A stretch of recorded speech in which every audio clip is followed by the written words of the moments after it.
Did you see that? That was absolutely perfect. Get over here. Get your butt over here. Are you kidding me? What's up, Moto Academy? It's Coach Mitchell here with Matt Flood from the Moto Academy. We were at Tampa MX. It rained a little bit this morning, but the track is actually prime. So we're gonna do a bit of a private lesson with Matt. Gonna get him over this finish line tabletop here. I was watching him earlier when he was doing warm-ups, and he was just breaking in the track. So you recommended you want to do the table, right? Yeah. Well, you just want to get over it, or you trying to do progression steps to get to that point, or what's your thoughts? I mean, probably, I'd say by the second one, I could probably get over it. Okay. My main thing I'm gonna look at is his body positioning and just how much throttle he's giving it. This finish line table, as you'll see, is fairly easy. It just takes a little bit of courage to build enough speed before that table and just making it all the way over. And it's really important on the way you're landing that jump, because you could either easily overshoot it or undershoot it. So just gotta get a good gauge on how fast to go and just proper body positioning. So, see you on the track. All right, Matt, how many laps have you done around this track so far? Probably 4. 4? I saw you case that double pretty hard, so Yeah, that was maybe maybe you're a little nervous. I thought it was a tabletop, not a double. Okay, well, this jump is very forgiving. So I have full confidence you'll be able to hit it on the third progression step. But we're gonna run through the progression steps. So the first progression step, you're just gonna roll over it, not get any air, just to see how the distance is, so you can get a good gauge of what the lip does and how far the jump is. Okay. Second time around, you can probably jump it halfway or 3/4 of the way. That'll give you a good feel of how fast you really need to go. So make sure you have your gear selection before the jump. I would say, to be safe, just 4th gear. You could probably come over these rollers in 3rd. Yeah. Click the 4th, just have smooth power all the way at the face. 3rd lap, if you're confident, make that decision when you crest the top of that mound over there. That's when you should be committed to this jump. Commit there, go for it. 3rd lap is your last and final test, okay? So if you want to use that 3rd lap just to jump halfway again or 3/4 of the way just to get a better feel of it, then you can. 4th lap, go for it, or we're gonna just call it a day for now, okay?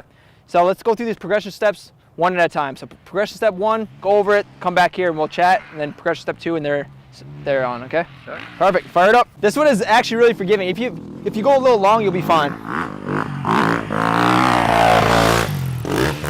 All right, first progression step, you just kind of roll over the top. He's a little stiff acting, so when he came over the top, he just kind of locked here, which is not ideal. I know he's kind of a beginner when it comes to jumping, so we're gonna try to loosen him up a little bit with these progression steps.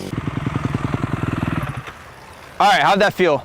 Felt smooth. Yeah, what I noticed is you're a little stiff in this position as you go off the takeoff of the jump. Okay. When you do your first progression steps, when you're not hitting all the way, just feel free to let that bike kind of come up to you and just get a feel of the motion of that bike off the face of the jump, okay? Yep. That's the best opportunity to do that instead of doing that when you're hitting the jump full speed. Right.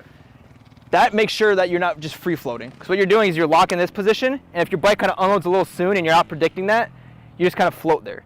And that bike kind of drifts out to the side a little bit. Gotcha. So make sure you're applying that weight all the way at the face and maybe just allow that bike to kind of come up to you when you're going off the jump. Okay. So the second progression step, now jump halfway or 3/4, whatever you're comfortable with, and do that a little bit. Let the bike kind of come up to you, feel how the bike feels when you go off the face. Okay. Deal? All right, we're on progression step 2. Gonna jump halfway. That was good. Landed front wheel first, just smoothing out that landing. It's kind of a little bit harsh, but if you landed front wheel high, it would have been more harsh. You probably would have got a bounce. So that was perfect. You landed halfway, a little bit farther than halfway.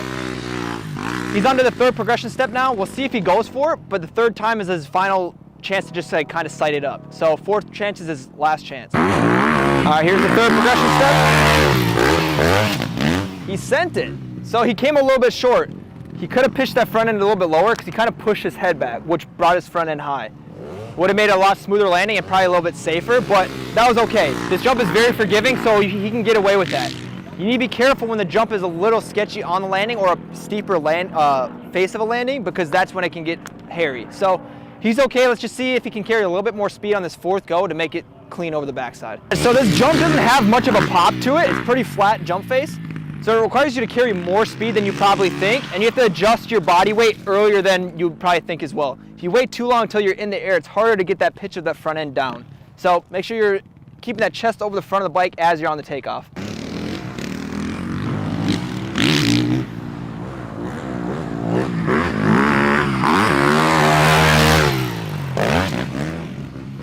If you notice, his bike got pitched sideways a little bit. It's because he's not applying enough weight to those foot pegs, and he's kind of doing a last-minute blip of that throttle. So he just needs to carry more speed and more of a progressive throttle response. What gear are you in? Well, that was the only time I did it 4th. That was 4th? Because the last time I tried to shift to 4th and missed. Okay, so If you're gonna do fourth, make sure you pick a spot to be on the throttle and just carry smooth throttle all the way up the face. I think you last minute blip, and then if you notice. Yeah, I bounced a little bit coming off of that, and it was just messed it all up. Okay, yeah, let's try to get that smooth, and then just carry your throttle all the way up the face. But what you're doing, you're either blipping or letting off, and your bike just floats, because you kind of got pitched sideways again. Yeah, so just keep that pressure into the pegs, smooth throttle. You shouldn't have to let off necessarily on this jump. Okay. Does that make sense? If you go a little long, that's almost better. Yeah. Just so you're not landing sideways. Right. Got it? Yep. One more time, you got it. All right, so Matt's progressed to the point where he's hitting the jump. Perfect. Did you see that? That was absolutely perfect. He made it so straight, throttle all the way up the face of the jump. That's very important to be in a taller gear, smooth power, all the way up the face, no last minute blip, and then applying that weight to the foot pegs, straight as an arrow. Awesome. Get over here. Get your butt over here. Are you kidding me? That was sick. That was much easier. That was the best one. That's the best I've ever seen you jump, to be honest with you. That was as straight as possible. Like, you just committed to it, smooth throttle. Dude, I'm pumped. Thanks, bro. Yeah, that was super smooth. I hope the camera caught all that action, because that was just absolutely, that just made me feel good inside, honestly.